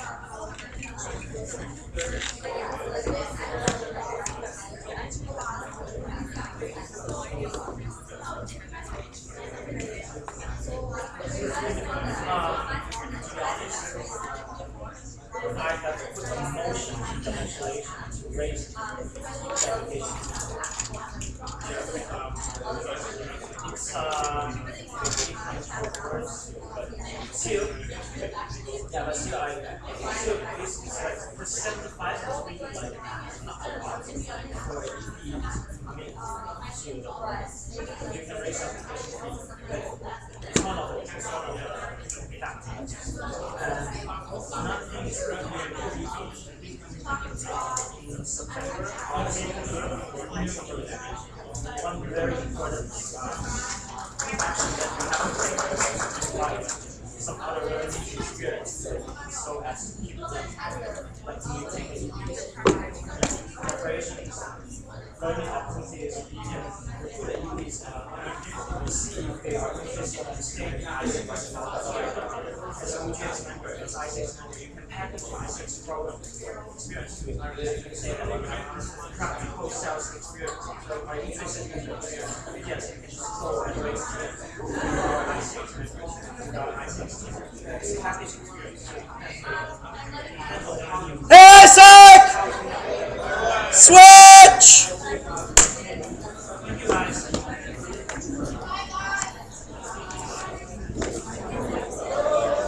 Almost done. We are almost through. Come on, West Coast, you can do it. You can do it, West Coast.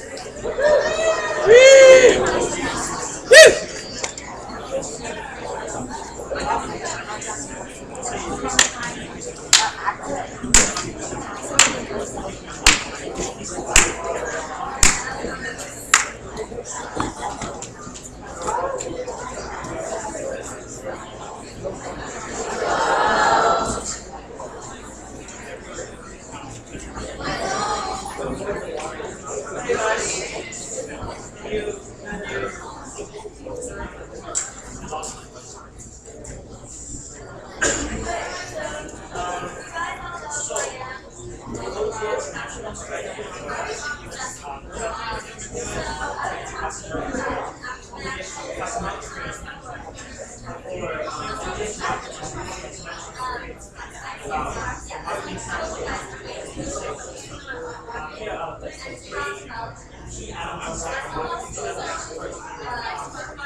And some of them use it quality issues. The problem is that communication between sales and sales is not very responsive, very fast.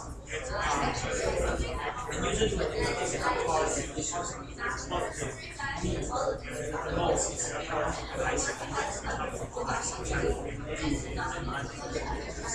so the idea is to send our here to travel between two big cities and have those ICT facilities.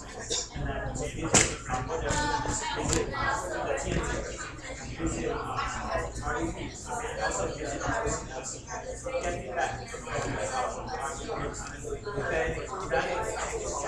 the center reports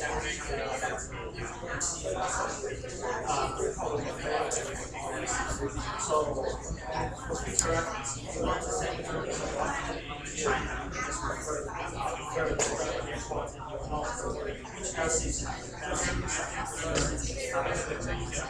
what kind of TS I can send my it's also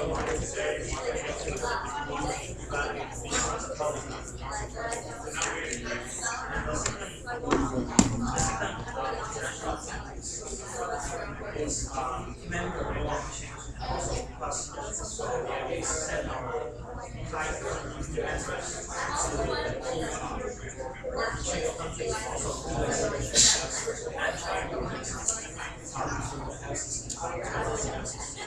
so it's a good way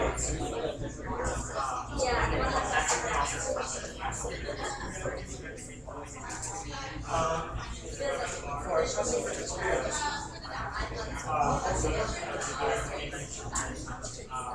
I'd like to also talk about quality management system. So the idea is to design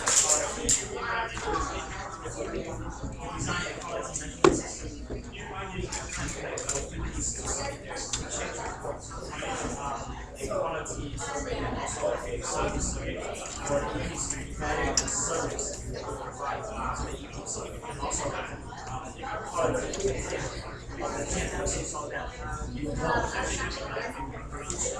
the area which you provide service and also so this is also a for you guys if you want to brand your experience and what kind of experience you want to design. And also it's also the EP report is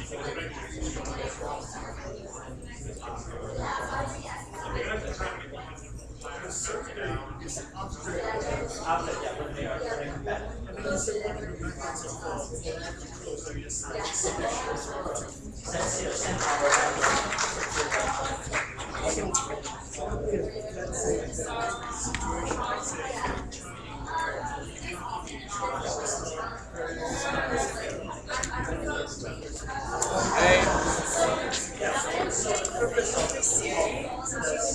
That's great. I love you. Not right now. It's a great idea. I'm actually sorry I didn't think of it because it's a great idea. If anyone else Thank you, Drake. Hey, AIESEC! We're to the last rotation! Woo! Switch!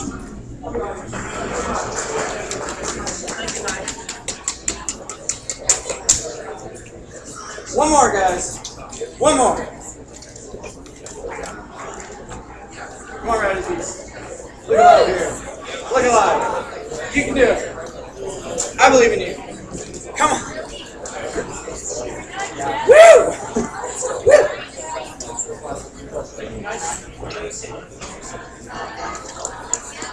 So that you can hear it.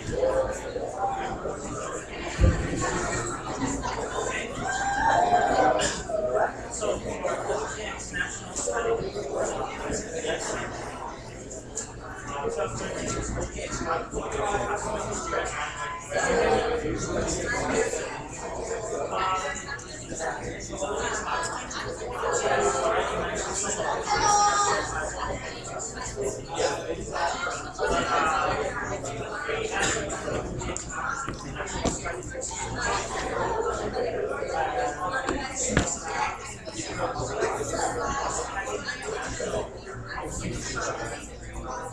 We're riding was raining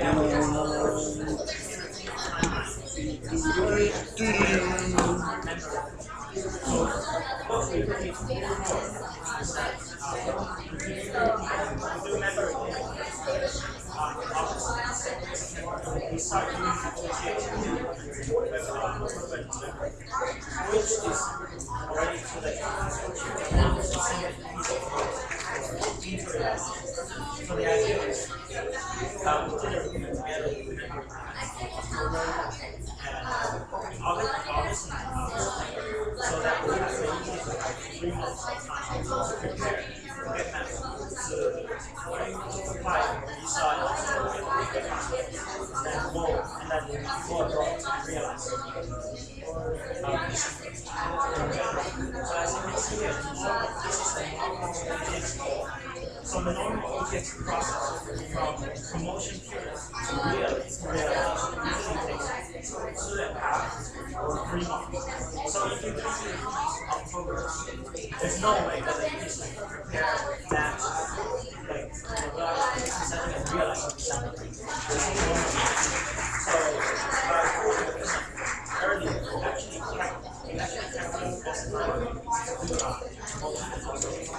get the best class. Because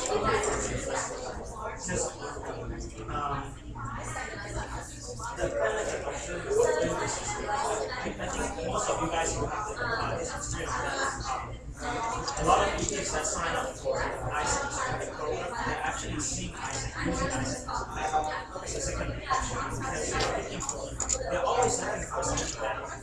But somehow, like, they always have this mindset that I can't do anything, I can go back to AIESEC, which is already like very relevant. Very huge cost rates are things that so if you can do early recruitment,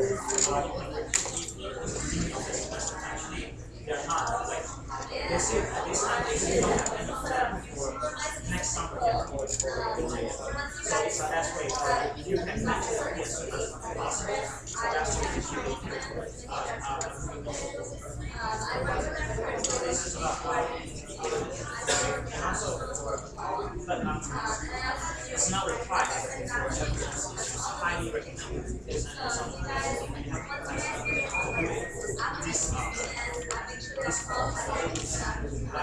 seriously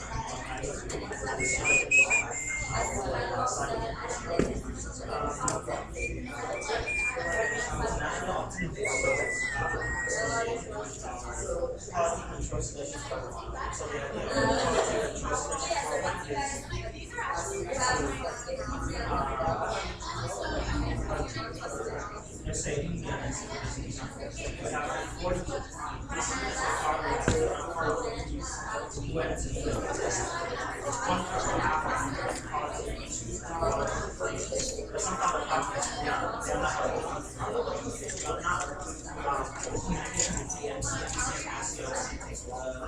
so usually when they have they're not taking very fast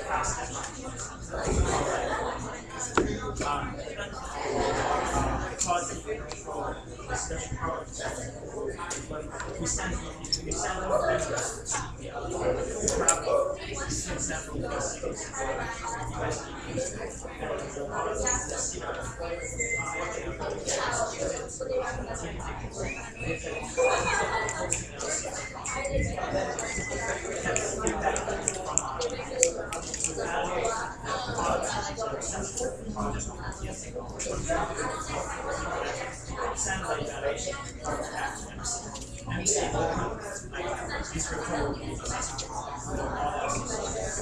later on, when you want to send anything, you can just refer to the document. You will know what kind of cities, what kind of I should or should not send you this. And even if your EPs really want to go to the show these reports that you say.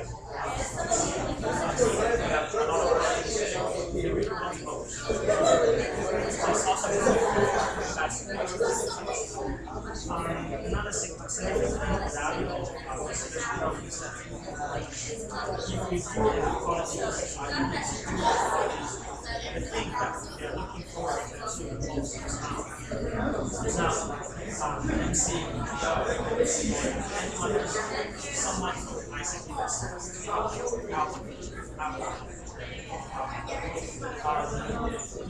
so we can have some members of the AIESEC US to be physically present there because they can just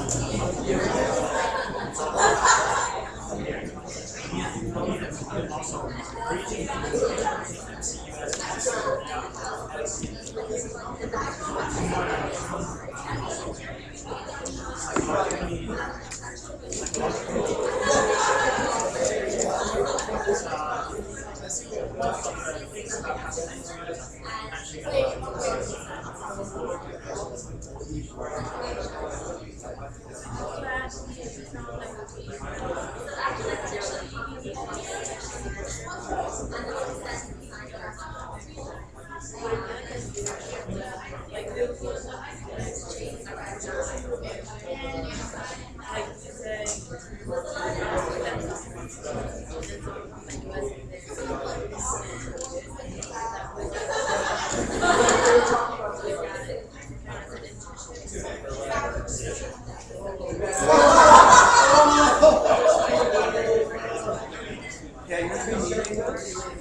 China, Brazil, Colombia, Egypt,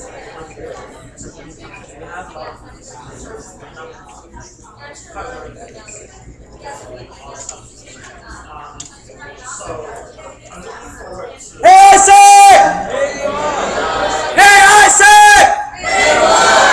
Come take your seats, please!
Take your seats!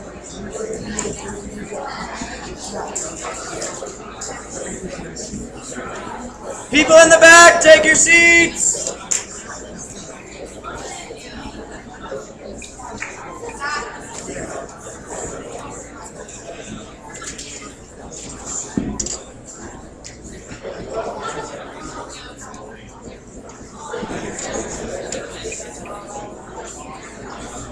Take your seats!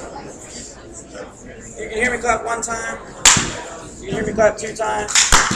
You can hear me clap 3 times. You can hear me clap 4 times. Alright, thank you guys. Okay, so I know that that was a shit ton of information. Okay? So your brains are like mushy right now, okay? The worst thing you can do is just leave after something like that because the mush will just stay. It'll just stay as mush. It won't recover itself at all. So, what we're going to do is share just a little bit briefly. I'd like people to volunteer some of the most notable or interesting things that they heard going around. And we'll use this just to sort of come back and make sure our brains are retaining all the information we just got. Yes, Christina. Okay, I think one of the best things that came out of this is that she has prepared TM marketing materials.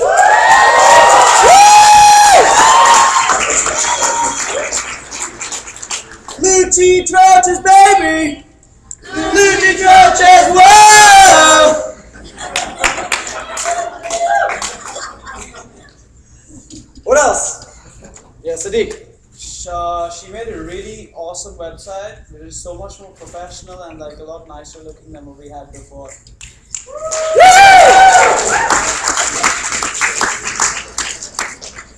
Yeah, Tashid. I really like the way you guys are trying to implement the support structure. I hope so. I hope so. Corey? I'm super duper excited for the national trainer team. I think it's very exciting. Yeah! Hey Billy, you're so fine, you blow my mind. Hey Billy! Hey Billy! Yes? The AIESEC initiative is like right on point for what we do right now, so good job.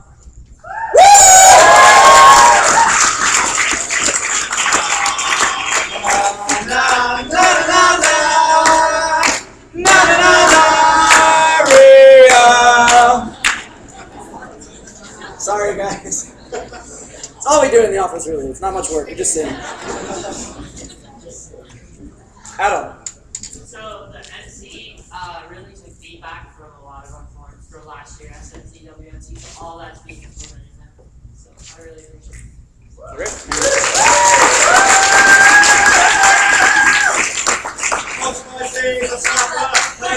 Always now.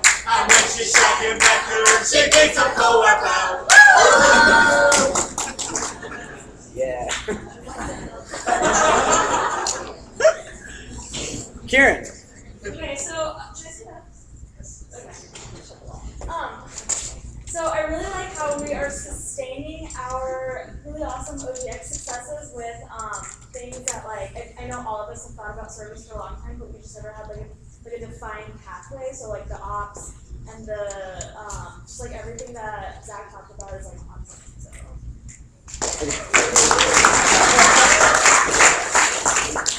Zach has a song too, but we want to spare you guys. Like,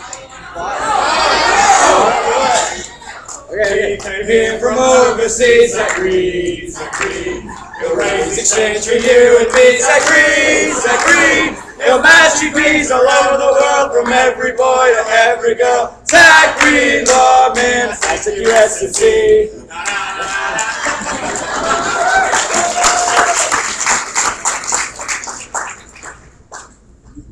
Yeah, Cassie. I'm just incredibly excited about all of this energy that I saw on every single one of these flip charts. And shout out to Jess, and she's going to be ringing that bell in the MC office a lot in the next term. So.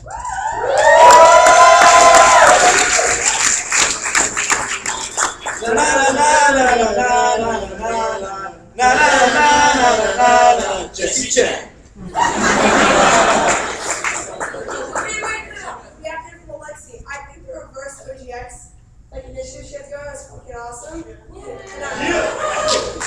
She's loved, she's brave, she loves to dance and rave. Alexi hates, Alexi hates.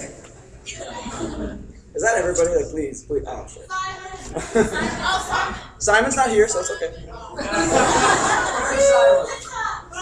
Okay.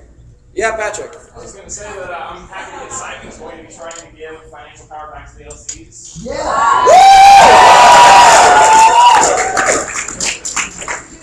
Oh, Simon Swannick, AIESEC US for life. Oh, Simon Swannick, and you got my wife. We look currently had to.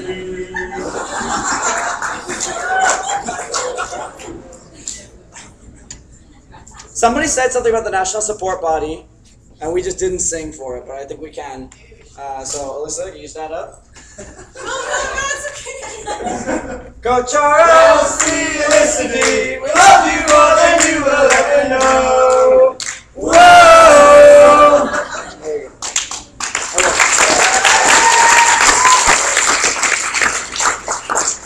My apologies to anyone if that was painful for you. What about the hall? They sang mine. Yeah, it's the Posh Spice one. Okay. I want to just say thank you to all of you, because I know that it's an intense facilitation method. It becomes an intense experience to hear all that information so quickly. And also, I really want to recognize my team. Like, they're fucking exhausted right now. I've delivered sessions like this, and it's very exhausting to speak for 5 minutes straight, 8 times in a row. So I know it was hard for you, it was also hard for them. Thank you to everybody in this room for that. I really appreciate it.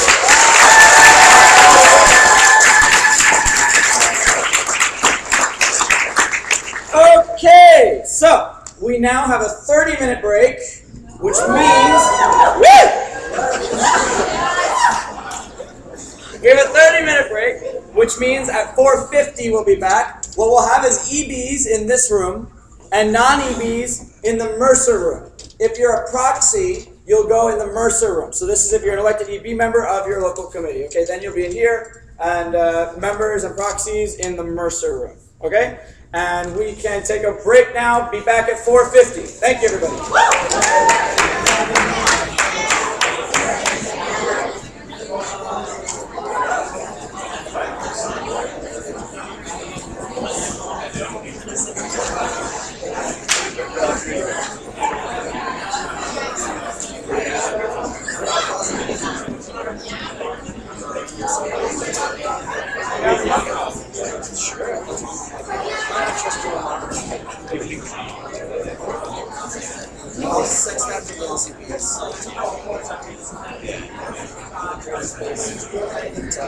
It's just like what they're worried about strategies. So we can most really get ready with that.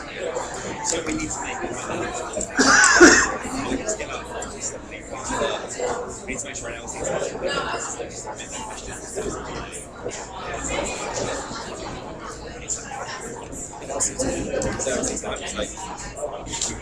But what we need is the 4 different sections. Exactly the passive.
Leadership is more like it's more based on the selection. So people are more like writing. I prefer that they have management level and level. Better if someone is not top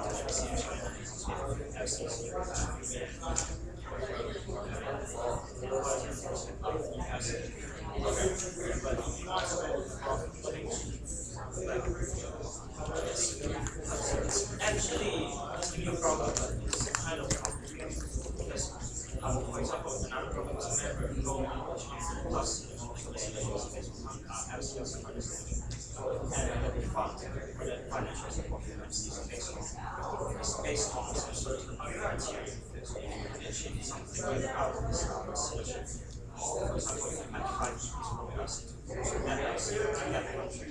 50% or I haven't not something very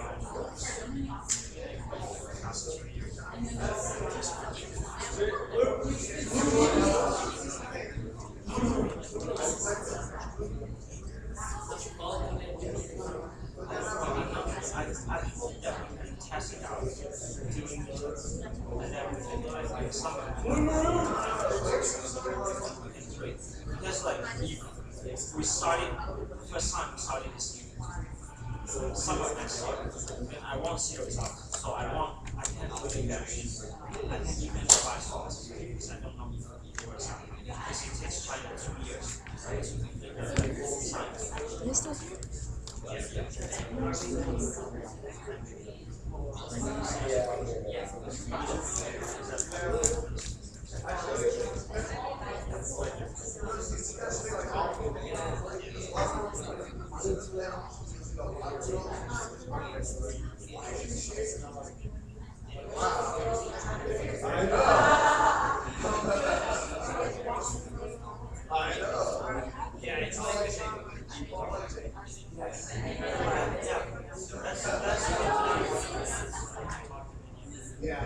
for me, it's some very basic ideas like to utilize your techniques as your marketing strategy and material. Some very, very basic ideas. You have to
somehow those results cannot be as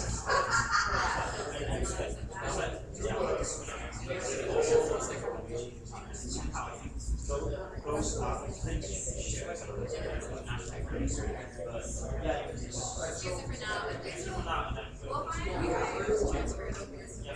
for the new stuff, maybe we want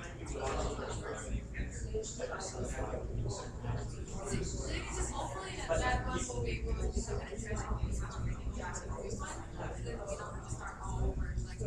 I would really appreciate that you share. Yeah. Thank you very much. Yeah, I mean, like,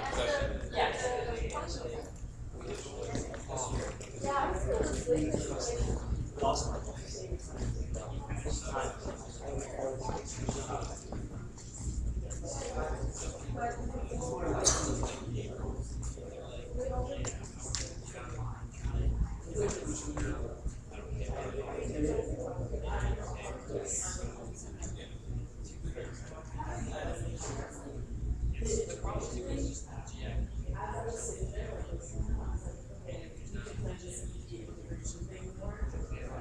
I think we're gonna check in to come to GMs there. Or LCF. Yeah. So it's kind of like a trial run during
that's the question.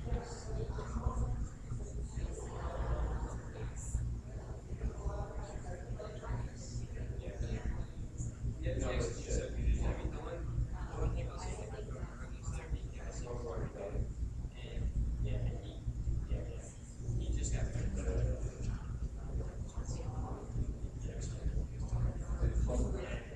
No, yeah, it's all different. But yeah, he was actually not a big but he came back and he's just yeah, he's like working on a training right now. So you know, if you Sagar's never had a contract. So I mean, I don't know. I think I have like my opinion on what's happening is basically if the MC private person, if the reason for expanding is because they want to focus and support on their MCs. So if the MC obviously focusing on it anyway, it doesn't matter. They're still working. They're still trying to make a change. Even if people like 3 change, that's still your board level. They're affected in a positive way. And the thing I'm seeing is if the MC, doesn't really have any plans really coaching anybody. And like, when you go out certain commitments, the MC they know he's the goal of the MCs to be coaching. They have a great relationship. Like they're like joking with each other. Like, we go to a project session, like Saturday, me and like you won't know anybody. It's like there's not that kind of close relationship. It's basically you and coach. Last year, you're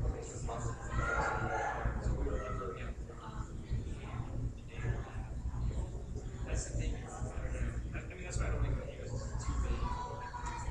There's not just a how do these LCs develop without this support?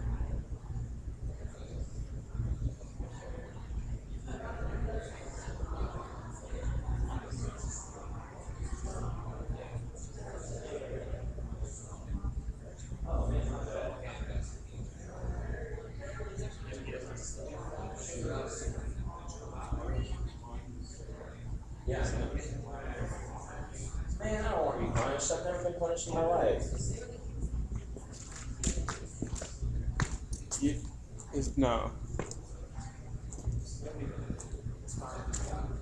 Somebody took it. You're getting punished. Well, like, this is actually kind of a big deal because that's all my stuff. I can be punished, but like, this is. My cell phone is still there, which is fucking disturbing. Where are my shoes?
Session is 4.5 hours.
Guys, for this session, we need you to pick in your EB groups. We need you to sit as an EB, and it's up to you where you want to be. Would really prefer closer to the screen. So be in a setting where you can all see each other. So even if you're on chairs, you should be able to have a conversation with each other. You can change the chairs, you can make them a round circle, you can do anything you want. But we need you to be up front and we need you to be more circular and in your EB. AIESEC! AIESEC! Okay guys, so Amir, can you move your feet a little bit? Yeah, awesome, thank you. So what's gonna happen is people that are coming in, please come in really fast. We're gonna start to our lovely session. No, this